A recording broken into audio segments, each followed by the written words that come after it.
শরীয়তপুরের জাজিরা উপজেলা 4টি ইউনিয়নে পদ্মার ভাঙন ঠেকাতে স্থায়ী বাঁধ নির্মাণের কাজ শুরু হয়েছে। 860 কোটি টাকা ব্যয়ে তৈরি হবে 8.67 কিলোমিটার বাঁধ। কাজ শেষ হলে ভাঙন রোধের পাশাপাশি এলাকাটি পর্যটন কেন্দ্রে পরিণত হবে। প্রিয় নম্বর সেট করে বিকাশে সেন্ড মানি করুন ফ্রি।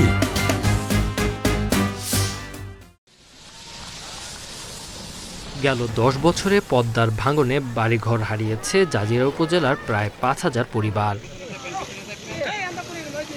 ভাঙন ঠেকাতে গত 17 মে জাজিরা ইউনিয়ন থেকে পালেরচর বড়কান্দি হয়ে পূর্ব নাওডোবার মাঝিরঘাট 0 পয়েন্ট পর্যন্ত স্থায়ী বাঁধ নির্মাণের কাজ শুরু করে পানি উন্নয়ন বোর্ড। 8.67 কিলোমিটারের এই প্রকল্পে কাজ করছে প্রায় 1300 শ্রমিক। নদীতে জিও ব্যাগ দিয়ে ডাম্পিংয়ের পাশাপাশি চলছে সিসি ব্লক স্থাপন। এই বেড়িবাঁধটা যদি হয় তাহলে আমরা বাইসে থাকতাম, আসলে মূলত বাইসে থাকতাম, আর নিলে বাঁচার কোনো ক্যাপাসিটি নেই। এখানে প্রতি বছরেই নদী ভাঙে, বছরের পর বছর ভাঙতেছে। এখন কাজ চলতেছে রানিংয়ে।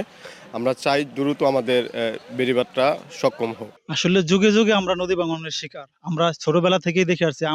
আমাদের এই বয়সে আমরা একাধিকবার নদীতে ভাঙছি। আমাদের বাপদাদার কথা বাদই দিলাম, তারা তো বহুবার ভাঙছে। এই ভাঙা করার মধ্যে দিয়ে এই জাজিরা উপজেলার মানুষ এই নদী ভাঙনের শিকার।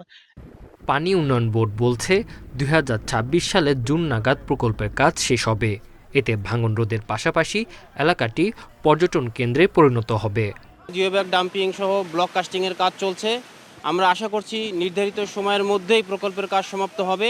প্রকল্পের কাজ সমাপ্ত হলে পরে পদ্মার ডান তীরে জাজিরাবাসী শুধুমাত্র নদী ভাঙন থেকে রক্ষা পাবে না, পাশাপাশি এই এলাকাটি একটি পর্যটন কেন্দ্রে পরিণত হবে। প্রকল্পটি বাস্তবায়নে ব্যয় ধরা হয়েছে 860 কোটি টাকা। Independent news.